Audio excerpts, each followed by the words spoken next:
Good afternoon, everybody. God bless you all. Been kind of busy at work, and I've got some things to do around the house. It's going to be a little while before I can go make another fishing video, but I'm going to take advantage of this time off, and I'm going to talk a little bit about not just a setup that I've been fishing here lately, but I'm going to talk about a spinning outfit that I've been wanting to.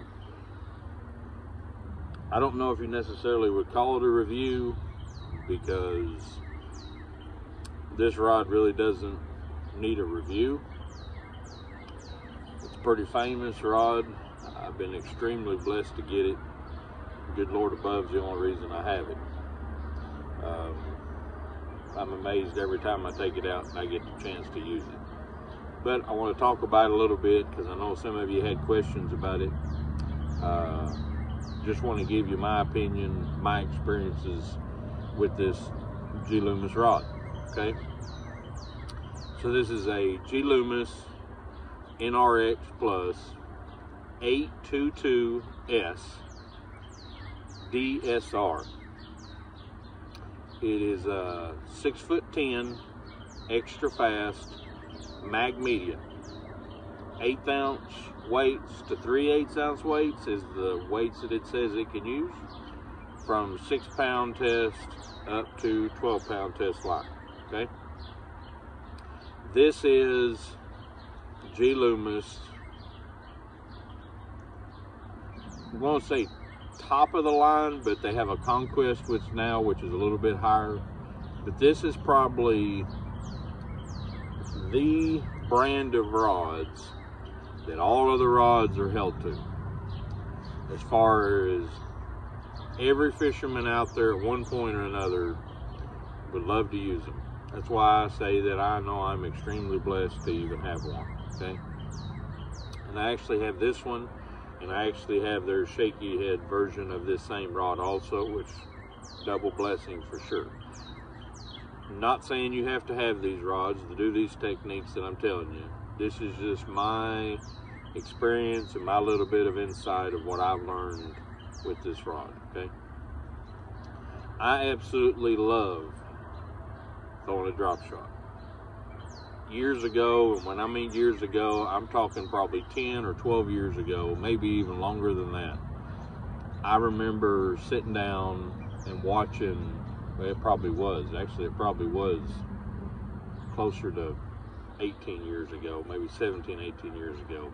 Anyway, I remember when the drop shot first came to be, and after watching episode after episode of Bassmasters on TV and watching these guys catching these fish on the technique called drop shot, I was blown away at how constantly all these different professional anglers were catching fish. It didn't seem to matter where they were at, they were all catching fish. Hard times, they were still catching fish. I didn't go to anybody to learn the technique. I just, at the time, read magazines, which is hard for a lot of people to believe nowadays. They didn't have little videos for people to watch. I would take advantage of going online and watching little clips from actual Bassmaster episodes and watching these guys, little bits and tips here and there that they would give, but actual footage of them using it. So very limited. But there were shows every now and then on TV that people talked about it. So I started using it. So I basically taught myself at the time, and taught a couple friends how to use the drop shot technique. Well, now I'm blessed to have a rod that is probably, most people would say, the best drop shot rod out there. So we're going to talk about it a little bit, and just I'm going to give you my insights and my experiences. Number one, the lightness of this rod is impressive. 6 foot 10 inches, just like it says. I have a 3000 series, which that's a whole nother conversation, but I've got a 3000 series Shimano reel on here. This is a Nasi reel. Light combo, I can use it all day long and my shoulder doesn't bother me. So super light outfit, well expected of the NRX Plus line. So that's almost a given, okay? But I've caught so far this year alone, honestly, I don't know how many different fish on a drop shot technique on this. And also, this is the rod that I use when I use either a Ned rig or I use what I've been using here lately, which is that tight line, basically that little 1/8 ounce ball head jig. It's the same concept as far as the bend. The bend that this rod has in it, and I know everybody talks about it, but you can see it has a complete arch to where I would say probably 2.5 to 3 foot of the rod from the tip down completely bends, not in a U, and not, it's not a whippy rod, don't get me wrong, but a lot of it bends with it, which is what you want for those type of techniques. A drop shot technique, now this is where it gets technical. A drop shot technique, you basically have the line on the line is floating in the middle and your weight is down here at the bottom. So as you're moving it up and down, you want that to free flow because you want it to give as much action as you can. So when fish come up, they're going to be able to absorb it. So if you have it too tight, then they can't really grab it and grab the hook the way they're supposed to. So you want something that lets the fish kind of grab it and basically draws in the bait or suctions in the bait, and then you want it to load slowly because you're dealing with little bitty hooks. At the same time, you don't want something that has too much backbone because you don't want it to pull that little bitty hook out. So you want it to keep pressure. It's a lot like a little crankbait bite, but the tip on this is not necessarily a crankbait rod, so I don't want you to misunderstand that, okay? It doesn't have, it's not that type of parabolic action, but it's close. On this tight line technique, you want the same thing. You want the fish to be able to come in behind it. It's a Ned rig, a little bit bigger than a Ned rig, so it's a hook, so you want it to absorb it and kind of draw it. You don't really feel a thump. More than anything, all of a sudden you feel pressure. So you want to be able to pull back into the fish. This rod has awesome power to doing that. It has the perfect balance to be able to work the technique drop shot, okay? Here's where I'm going to go different than a lot of people though. I prefer this rod when I'm using 8-pound fluorocarbon for the Ned rig and for different techniques, 15 feet or less, okay? Because of the stretch and the little bit of stretch, and I know that sounds silly, but the little bit of stretch that fluorocarbon has, it's still sometimes, on a Ned rig not so much, but on a drop shot, if you have a decent sized fish, it seems like they can overwhelm you. Now you see in one of the videos a couple months, or maybe a month or so ago, that I caught pretty decent largemouth on this same rod and reel using 8-pound line. The difference is that fish was in that category 15 feet or less. And you're saying, well, wait a minute, that's the #1 rod. I watch reviews on it. Everybody talks about it. I'm not saying there's anything wrong with the rod.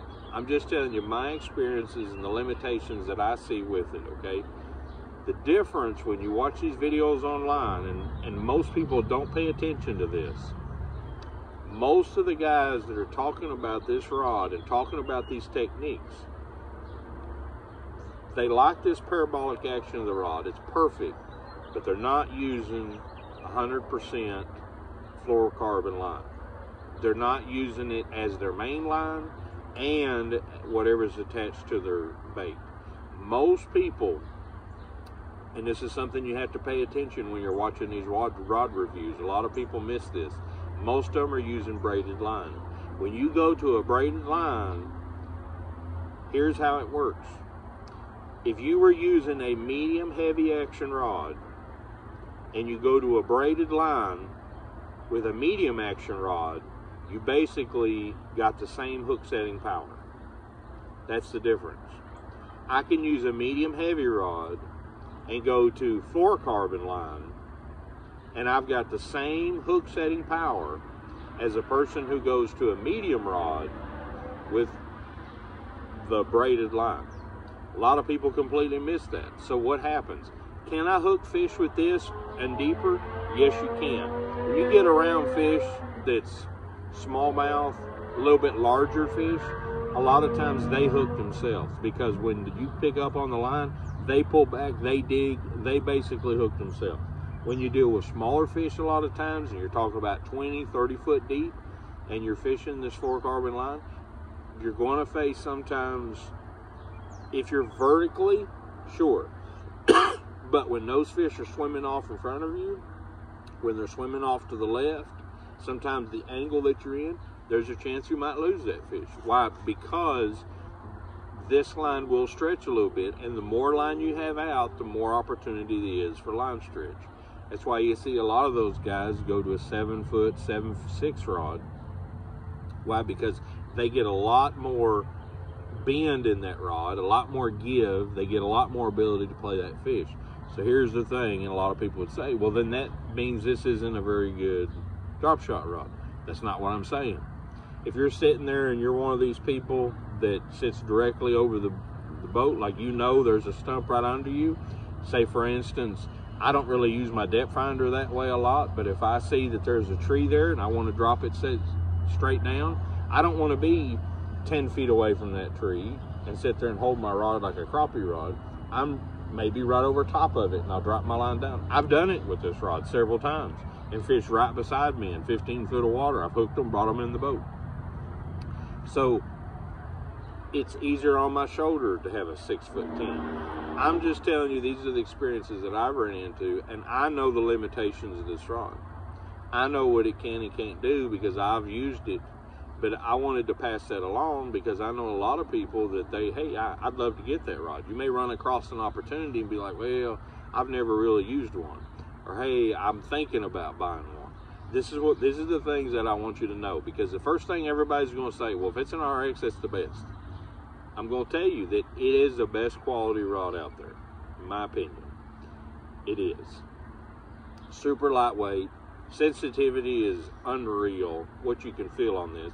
This 8-pound line, I can feel literally when they take that 1/8 ounce ball-headed jig, just with a little minnow bait on the back of it, and I'm working it and shaking it, I can tell when those fish come up behind it and suck it up.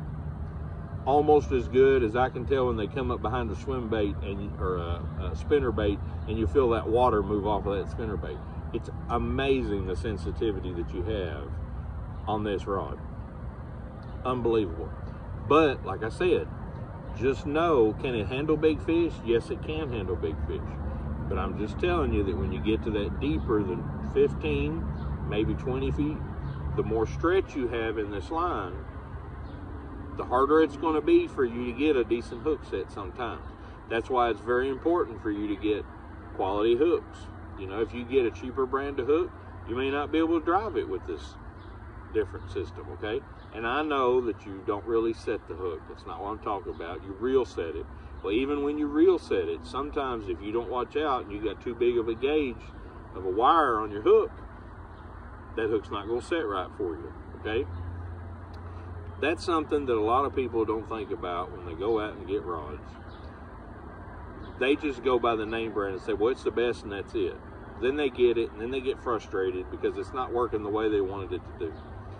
Truth is, even a lot of us that go out and try to make the videos and help people with reviews, we all have different experiences. We all have different things we do. And not all of us understand everything at the time. You know, 10 years from now, I may make another video and it may sound a little different than what I'm doing now because I've had more experiences with this setup. But I feel comfortable enough. I don't feel comfortable enough yet to do a video with the other rod that I have, the shaky head version. But I do feel comfortable enough that I've caught enough big fish, regular fish on this rod. I've caught several smallmouths, over 16, 17 inches already on this rod. okay, just in the short time that I've had it. I've caught that one largemouth, that largemouth's probably 3.5, 4 pounds, you know, right around the spawn. I caught it on this rod. Played it, had no problem. It pulled drag, it pulled me back, it was fine. But I did notice that when I tried to drop shot, anything over 15, 20 foot, yes, I could hook the fish, but it seemed like at that distance I was having fish get off. Could have been that day, could have been anything. My personal experience, it has a lot to do with the line. Okay, it has a lot to do with this size line. Now, it also could have been the hook that I had at the time, could have been a lot of different things. But I just wanted to share with you. A lot of you are going to say, you watch this video, you're going to say, well, I can solve that problem. All I do is put braided line on there and I'll take care of it. I'll put me about 10 or 15 pound braided line on there, and I'll put me a little 10-foot leader of this, and I won't have no problem. That's great. If you want to do that, it's fantastic. Guess what? I don't use braided line. I don't like braided line. That could be a whole nother video in itself to why I personally don't use braided line. But I'm just giving you my reviews. I'm just giving you my tips about this rod. Do I like it? It's one of my favorite rods in the boat. This one and that shaky head version. Why? Like I said, number one reason is because my shoulders are getting older, and this right here, I can use it all day long, and I have. Don't have pain in my shoulders. I go home not feeling like I fished all day long. I love this little rod. It's short enough, it's basic enough that if I wanted to, and I wanted to put me a little spinner on here and decided I wanted to go crappie fishing today, I feel confident enough that I could go crappie fishing. I feel confident enough that with this 8-pound line, if I wanted to go trout fishing somewhere, it'd be a great trout fishing rod. I could go to creeks and everything else, and I could use this. It'd be an awesome rod. My favorite to use is to go smallmouth fishing, and this is an absolute awesome setup for that. But I just figured I'd give you my tips, my ideas, my basic, I guess you'd call it, review about this rod. Anyway, hope that helps somebody. Hope it's a blessing. If there's something maybe I didn't explain right, if there's something else you wanted to know other than what I said, you want to send me a message or a comment at the bottom of the video, you're more than welcome to. I'll try to answer any questions you have. Other than that, like I said, it's just my opinion, my experiences so far with this rod. Anyway, God bless you all. You all have a wonderful day. Don't forget, Jesus loves you.